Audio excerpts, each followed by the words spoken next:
गांधी वाडा।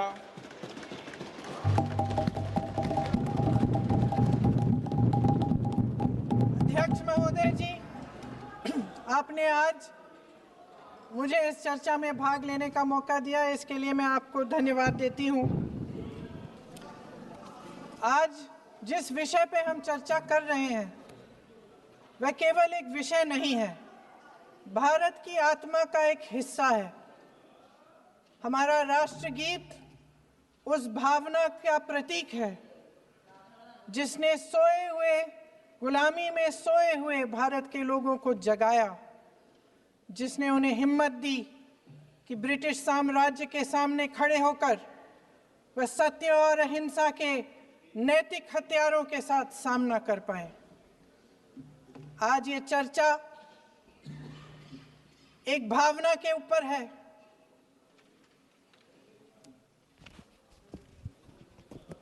और जब हम वंदे मातरम का नाम लेते हैं तो वही भावना हमारे दिल में उजागर होती है। जब हम वंदे मातरम का नाम लेते हैं तो हमें उस पूरे इतिहास की याद आती है जो स्वतंत्रता संग्राम का इतिहास था, उसकी पीड़ा, उसका संघर्ष, उसका साहस, उसकी नैतिकता, उसका जो बल था कि ब्रिटिश साम्राज्य उसके सामने झुका। अध्यक्ष महोदय, वंदे मातरम उस आधुनिक राष्ट्रवाद की अभिव्यक्ति है जिसने भारत के लोगों को एक राजनीतिक और नैतिक आकांक्षा से जोड़ा, जिसने भारत के लोगों को एक साझा नियति के उत्तराधिकारी, एक साझा भविष्य के निर्माता के रूप में देखा। लेकिन आज की ये बहस मुझे कुछ अजीब सी लग रही है। जैसे मैंने कहा, ये गीत देश की आत्मा का हिस्सा बन चुका है। 150 सालों से देशवासियों के दिलों में ये गीत बस चुका है। 75 सालों से हमारा देश आजाद है, तो फिर आज इस बहस की क्या आवश्यकता है?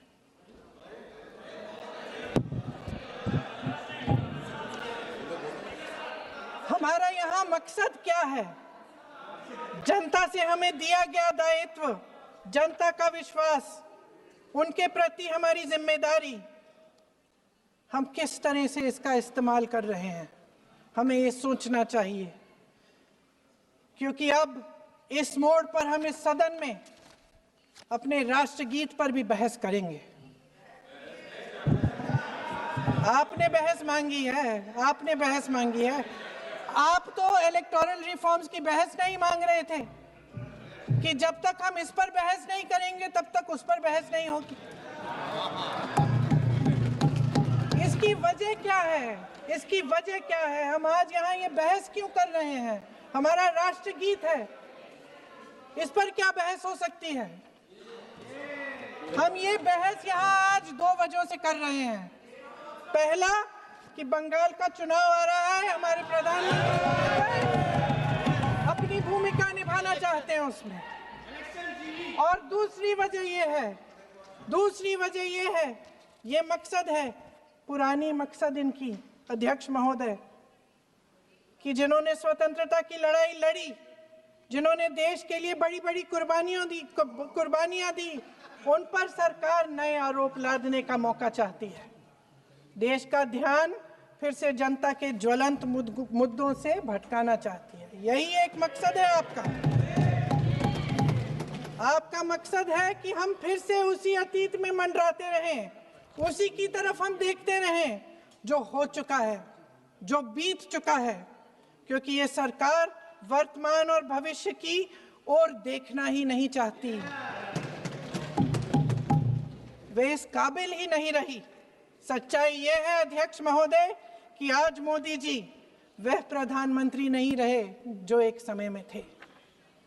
सच ये है कि ये दिखने लगा है, उनका आत्मविश्वास घटने लगा है, उनकी नीतियां देश को कमजोर कर रही हैं। और मेरे सत्ता पक्ष के साथी चुप इसलिए हैं क्योंकि अंदर अंदर से वे भी इस बात से सहमत हैं।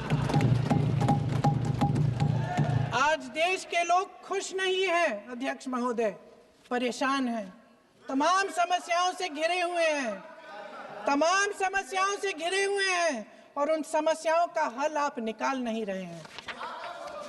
हाँ ठीक है, उसका भी बोल लेंगे, समय आएगा तो उसका भी बोल लेंगे, बल्कि कल समय आ रहा है, चुनाव पे चर्चा होगी, उस पे भी बोलेंगे। अध्यक्ष महोदय, इनके भी अपने लोग दबी जबान में कहने लगे हैं कि सारी सत्ता को केंद्रित करने से देश का नुकसान हो रहा है। इस बीच अगर हम अतीत की बातें नहीं करेंगे तो कौन सी बातें करेंगे?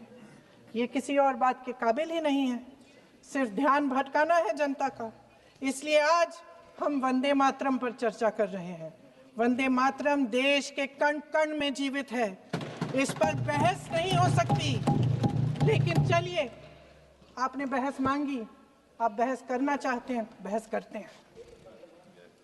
आज इस चर्चा को प्रधानमंत्री जी ने शुरू किया, उन्होंने भाषण दिया और इसको कहने में कोई झिझक नहीं है कि भाषण अच्छा देते हैं, थोड़ा सा लंबा, लेकिन भाषण अच्छा देते हैं। सिर्फ एक कमजोरी है, अगर आप इजाजत दें तो मैं बोलूं, एक कमजोरी है। हाँ, उसी पे बोल रहे हैं, वंदे मातरम पे बोलो आप।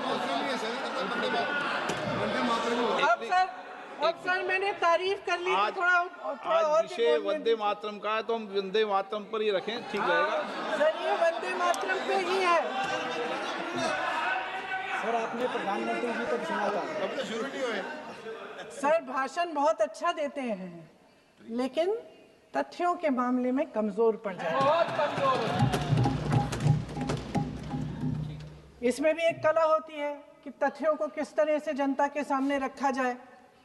मैं तो नहीं हूं, जनता की प्रतिनिधि हूं, कलाकार तो नहीं हूं। इसीलिए मैं भी सदन के सामने कुछ तथ्य रखना चाहती हूं, लेकिन सिर्फ तथ्य के रूप में रखना चाहती हूं।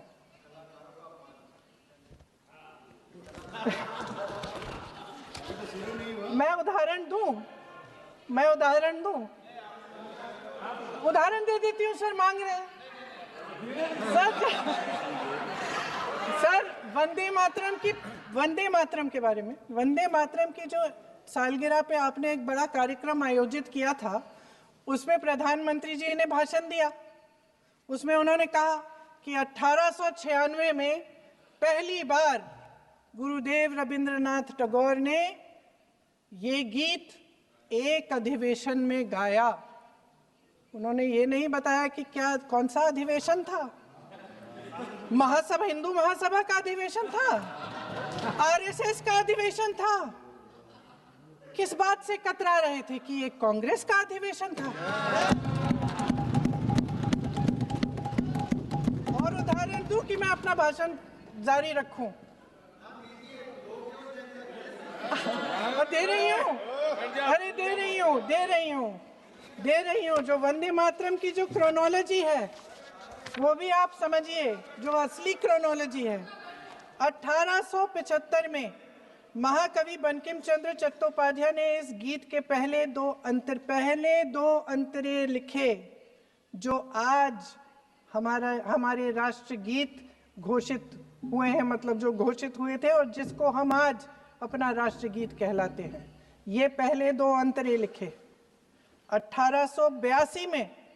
7 साल बाद उनका एक उपन्यास प्रकाशित हुआ, आनंद मठ। उस उपन्यास में यही कविता उन्होंने प्रकाशित की, लेकिन इसमें 4 अंतरे जोड़ दिए। 1896 में कांग्रेस के अधिवेशन में गुरुदेव रविंद्रनाथ टैगोर ने पहली बार ये गीत गाया। 1905 में बंगाल के विभाजन के खिलाफ आंदोलन के समय वंदे मातरम जनता की एकता की गुहार बनकर गली गली से उठा। गुरुदेव रविंद्रनाथ टैगोर जैसे महान स्वतंत्रता सेनानी इस गीत को खुद गाते हुए बंगाल की सड़कों पर उतरे। विद्यार्थियों से लेकर किसानों तक, व्यापारियों से लेकर वकीलों तक, हर कोई ये गीत गाने लगा। इस गीत की शक्ति को समझिए।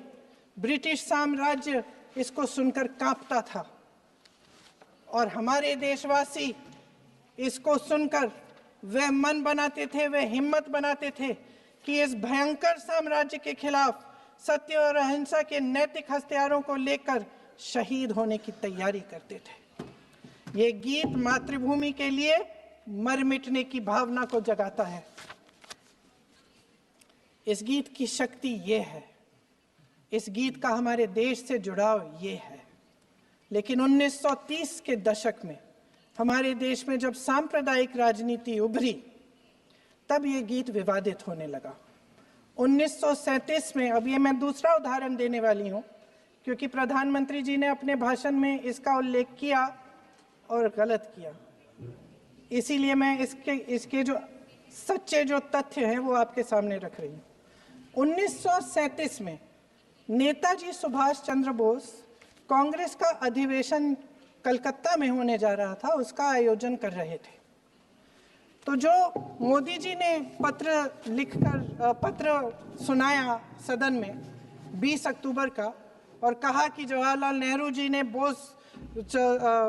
नेताजी को ये चिट्ठी लिखी और ये कहा कि इस पर चर्चा होनी चाहिए, उससे पहले 3 दिन पहले नेताजी सुभाष चंद्र बोस ने पंडित जवाहरलाल नेहरू को एक चिट्ठी लिखी थी जिसका जिक्र आपके प्रधानमंत्री ने नहीं किया। और इस चिट्ठी में सुन लीजिएगा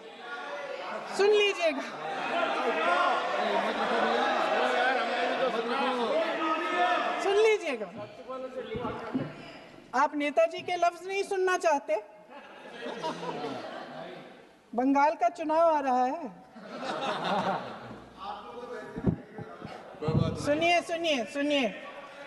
सुनिए। हाँ, कोई बात नहीं, हम तो देश के लिए हैं। हम देश के लिए हैं, आप चुनाव के लिए हैं, हम देश के लिए हैं। हम जितने भी चुनाव हारे, हम यहाँ बैठे रहेंगे और आपसे लड़ते रहेंगे और आपकी विचारधारा से लड़ते रहेंगे। अपने इस देश के लिए, अपनी इस मिट्टी के लिए लड़ते रहेंगे। आप हमें रोक नहीं सकते।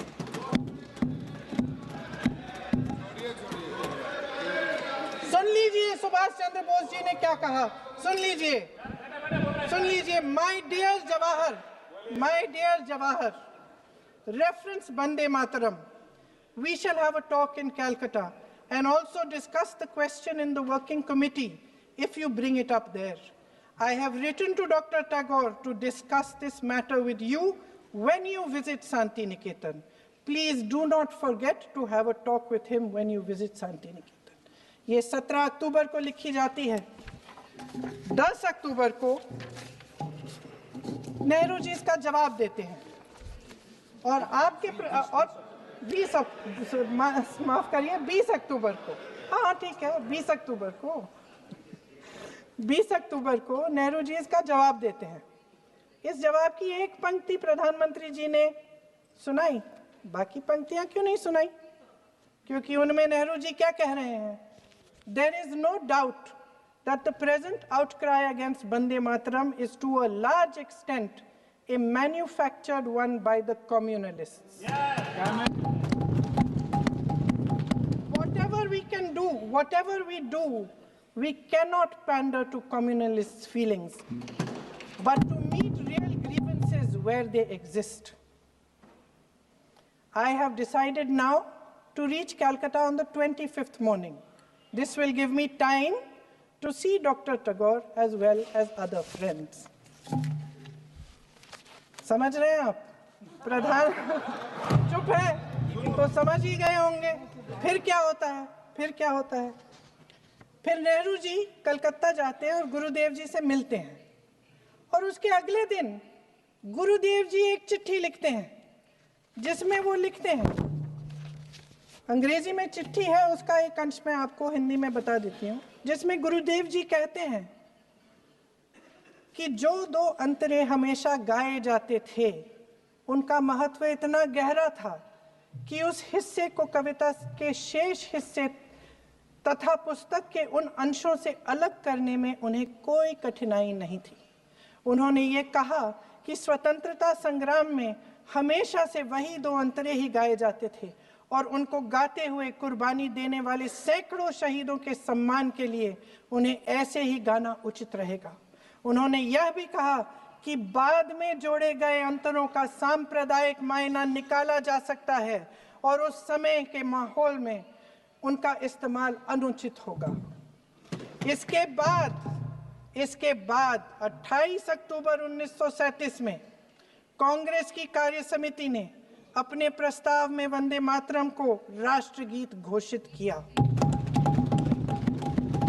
उन्हीं दो अंतरों को कार्य समिति की बैठक में महात्मा गांधी जी, नेताजी सुभाष चंद्र बोस, पंडित नेहरू, आचार्य नरेंद्र देव जी, सरदार पटेल जी, गुरुदेव रविंद्रनाथ टैगोर जी सब मौजूद थे।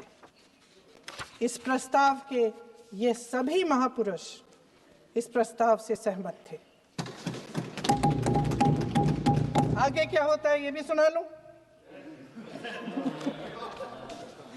भारत की आजादी के बाद जब इसी गीत के इन्हीं दो अंतरों को 1950 में डॉक्टर राजेंद्र प्रसाद जी ने संविधान समिति में भारत का राष्ट्रगीत घोषित किया, तब लगभग यही महापुरुष मौजूद थे। इनके साथ साथ BR अम्बेडकर जी भी सभा में थे और इनके साथ साथ मेरे सत्ता पक्ष के साथियों के नेता श्री श्यामा प्रसाद मुखर्जी भी मौजूद थे। वही दो अंतरे राष्ट्रगीत घोषित किए।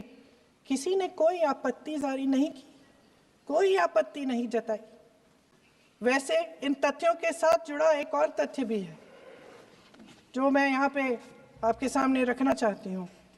आज हम अपने राष्ट्रगीत पर बहस कर रहे हैं, लेकिन हमारा राष्ट्रगान भी एक कविता का एक अंश ही है, एक लंबी कविता का एक अंश है। और इन दोनों राष्ट्रगीत और राष्ट्रगान के अंश को चुनने में सबसे बड़ी भूमिका गुरुदेव रविंद्रनाथ टैगोर की थी। वंदे मातरम के स्वरूप पर सवाल उठाना, जिसे संविधान सभा ने स्वीकार किया, न सिर्फ उन महापुरुषों का अपमान करना है जिन्होंने अपने महान विवेक से ये निर्णय लिया, मगर एक संविधान विरोधी मंशा को भी उजागर करता है।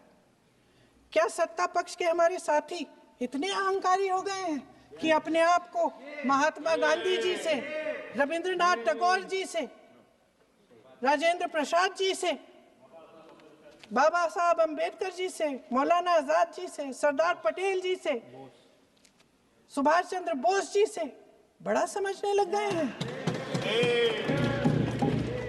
मोदी जी का अपने भाषण में ये कहना कि राष्ट्रगीत को एक विभाजनकारी सोच द्वारा काटा गया, उन सब महापुरुषों का अपमान है जिन्होंने अपना पूरा जीवन इस देश की आजादी की लड़ाई में झोंक दिया। वंदे मातरम को विभाजित करने का आरोप लगाकर आप पूरी संविधान सभा पर आरोप लगा रहे हैं, उसके हर एक नेता को दोषी ठहरा रहे हैं। यह हमारी संविधान सभा और हमारे संविधान का खुला वार है। और जहां तक जवाहरलाल नेहरू जी की बात है, जितनी देर हमारे प्रधानमंत्री देश के प्रधानमंत्री रहे हैं, 12 साल हो गए हैं, लगभग उतने ही सालों के लिए जवाहरलाल नेहरू जी जेल में रहे। किस लिए? इस देश की आज़ादी के लिए। उसके बाद 17 साल के लिए प्रधानमंत्री रहे। आप बड़ी आलोचना करते हैं इनकी, लेकिन अगर इन्होंने इसरो नहीं बनाया होता तो आज आपका मंगलयान नहीं होता। अगर DRDO नहीं बनाया होता तो तेजस नहीं बनता। अगर IIT और IIM नहीं बनाए होते तो हम आज IT में आगे नहीं होते। अगर एम्स नहीं बनाया होता तो हम कोरोना की जब बड़ी चुनौती का सामना कैसे करते? हाँ, वही बना कुछ भी। इसका मतलब है इस मुद्दे का जवाब नहीं है आपके पास। अगर इन्होंने BHEL, गेल, सेल, भाखड़ा नंगल ये सब नहीं बनाया होता जो आप सब बेच रहे हैं, तो ये विकसित भारत कैसे बनता? और मत बताइए बाकी। पंडित जवाहरलाल नेहरू इस देश के लिए जिए, सुन लीजिए, बाकी भी बेच देंगे। पंडित जवाहरलाल नेहरू इस देश के लिए जिए और देश की सेवा करते करते उन्होंने दम तोड़ा। फिर भी सुन लीजिए, मेरी एक सलाह ले लीजिए, मेरी एक सलाह ले लीजिए। सर मैं आपको आपके माध्यम से सलाह दे रहे हैं, हम छोड़ना नहीं। सर मैं आपके माध्यम से एक सलाह दे देती हूँ। हमारे प्रधानमंत्री महोदय 12 सालों से इस सदन में हैं, मैं मात्र 12 महीनों से हूँ। फिर भी छोटी सी सलाह है। उन्होंने अभी हाल ही में चुनाव था, कुछ महीनों पहले उन्होंने एक सूची निकाली थी कि विपक्षी दलों ने और विपक्ष के नेताओं ने कितने अपमान किए हैं इनके, और उसमें शायद 90-99 ऐसे उन्होंने अपमानों की सूची बनाई थी। तो मैं उनको एक छोटी सलाह देना चाहती हूँ कि नेहरू जी से जितनी भी शिकायतें हैं, जितनी भी गलतियां उन्होंने की आपके जहन में, जितनी भी गालियां देनी है, जितना भी अपमान करना है, उसकी भी एक सूची बना दीजिए। नहीं, बात खत्म नहीं है। 999 अपमान, 9,999 अपमान, सूची बना दीजिए और फिर हम एक समय निर्धारित करते हैं। जैसे हमने 10 घंटे आज वंदे मातरम पर हमने बहस किया है ना, उस तरह से हम अध्यक्ष महोदय जी से पूछेंगे, एक समय निर्धारित करेंगे, 10 घंटे, 20 घंटे, 40 घंटे, जितने घंटों में आपकी ये शिकायत पूरी हो जाए, माननीय सदस्य आप तो आप शांत हो जाएं और हम बहस कर लेंगे। लेकिन इस सदन का कीमती समय, जिसके लिए हमें यहाँ पे जनता ने भेजा है, जैसे हमें जनता की समस्याओं को हल करने के लिए चर्चा करनी चाहिए, इस्तेमाल करना चाहिए, उसको इसी के लिए इस्तेमाल करिए। उसके बाद जैसे अंग्रेजी में कहते हैं ना, जैसे अंग्रेजी में कहते हैं कि once and for all let's close the chapter, close कर लीजिए। देश सुन लेगा क्या क्या शिकायतें हैं, किसने क्या किया, इंदिरा जी ने क्या किया, राजीव जी ने क्या किया, परिवारवाद क्या होता है, नेहरू जी ने कौन सी गलतियां की, सुना लीजिए, फिर खत्म। उसके बाद बेरोजगारी, महंगाई, महिलाओं की समस्याएं, जो पीएमओ में हो रहा है उसकी बातें, उसकी चर्चा, जो बैटिंग ऐप के बारे में हो रहा है पीएमओ के अंदर, आप माननीय सदस्य प्लीज, जो एप्स्टीन फाइलों में बोलें। आपके मंत्री महोदय के नाम निकल आए हैं, माननीय उसकी चर्चा सदस्य प्लीज, करेंगे। आप वंदे मातरम में बोले। आप इधर उधर डाइवर्ट मत हो।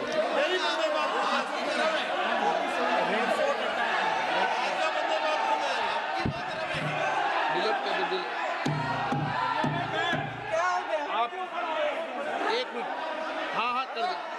क्या हो गया? अंत में चिड़ी गए।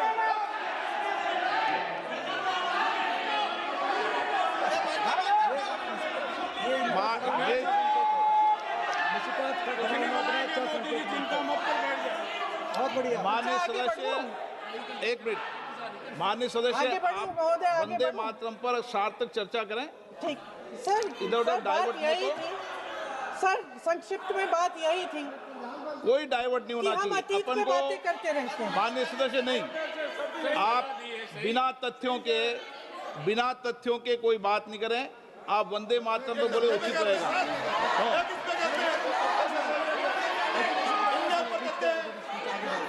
मैंने प्लीज। अध्यक्ष महोदय, मैं आपकी बात मानती हूँ, लेकिन बिना तथ्य के बहुत सालों के लिए ये हम पर आरोप डाल रहे हैं।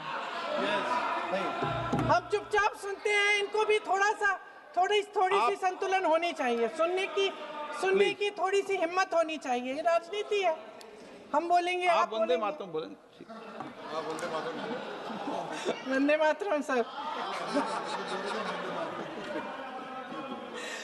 महोदय, आज की ये बहस सिर्फ ध्यान भटकाने के लिए की जा रही है, क्योंकि ये सरकार इस देश के वर्तमान की असलियत छिपाना चाहती है। आज देश का युवा कितना परेशान है, कितनी मुश्किल में है, पेपर लीक होते रहते हैं, बेरोजगारी है, महंगाई इतनी बढ़ चुकी है, इसकी चर्चा हम सदन में क्यों नहीं कर रहे हैं? आरक्षण के साथ जो हो रहा खिलवाड़ है, उसकी चर्चा हम यहाँ क्यों नहीं कर रहे हैं? महिलाओं की बात होगी, बड़े बड़े ऐलान होंगे, मगर उनकी परिस्थितियों को सुधारने के लिए कोई ठोस कदम यहाँ क्यों नहीं उठाया जा रहा है? इन्हीं दरवाजों के बाहर खड़े होकर पत्रकार तरह तरह, आपने कहा कि आरोप मत लगाइए बगैर तथ्य के, तो मैं बोलूं कि नहीं बोलूं? नहीं, बिल्कुल नहीं। सर क्यों नहीं? नो, आप उधर की बात मत बोलो। आप जल्दी से बोल लेते हो, फिर आप सदन में बंद जो कर कुछ देना। भी बोले हैं वो तथ्यों से बोले। आपको हर चीज ऑथेंटिक करनी पड़ेगी, इसलिए आप तथ्यों से बोले। तख्ते पे लगाए। अच्छा सर, बड़े बड़े शहरों में प्रदूषण है, लेकिन हम इस सदन में बैठकर सिर्फ छोटी छोटी बातें करेंगे। जी,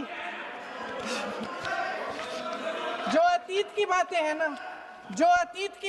ना, जो बार बार आप चाहते हैं कि हम पीछे देखें, लेकिन हम आगे भविष्य की बात, वर्तमान की बात, जो असली समस्याएं हैं उनकी बात न करें, ये छोटी बात होती है। आप में हिम्मत है तो भविष्य की बात करिए, हिम्मत है तो बात करिए कि बेरोजगारी क्यों है, कि पेपर लीक क्यों होते हैं।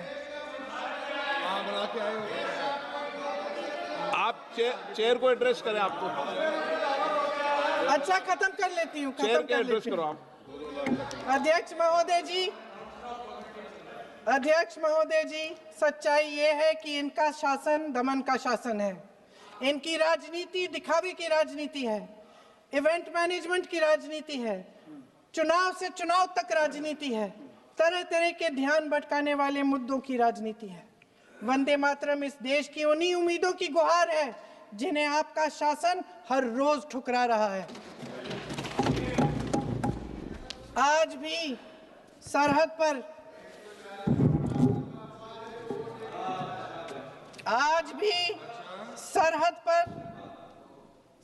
पर जवान जब दुश्मन का सामना करता है तो उसकी छाती में वंदे मातरम गूंजता है। आज भी जब हमारा खिलाड़ी अंतर्राष्ट्रीय खेलों में जाता है तो उसके दिल की धड़कन में वंदे मातरम होता है। आज भी इस देश के करोड़ों देशवासी जब अपने राष्ट्र ध्वज को फहराते हुए देखते हैं तो उनकी जबान पर वंदे मातरम, वंदे मातरम, वंदे मातरम आता है। कांग्रेस के हर एक अधिवेशन में 1905 से लेकर आज तक सामूहिक तौर पर वंदे मातरम गाया जाता है। आपके अधिवेशनों में गाया जाता है कि नहीं, ये बताइए। अपने देश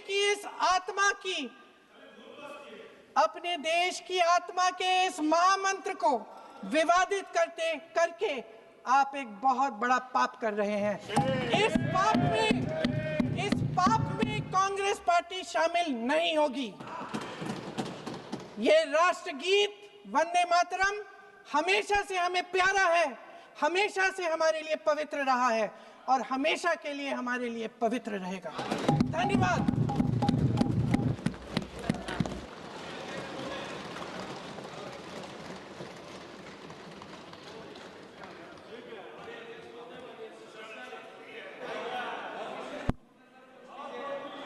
माननीय अध्यक्ष महोदय,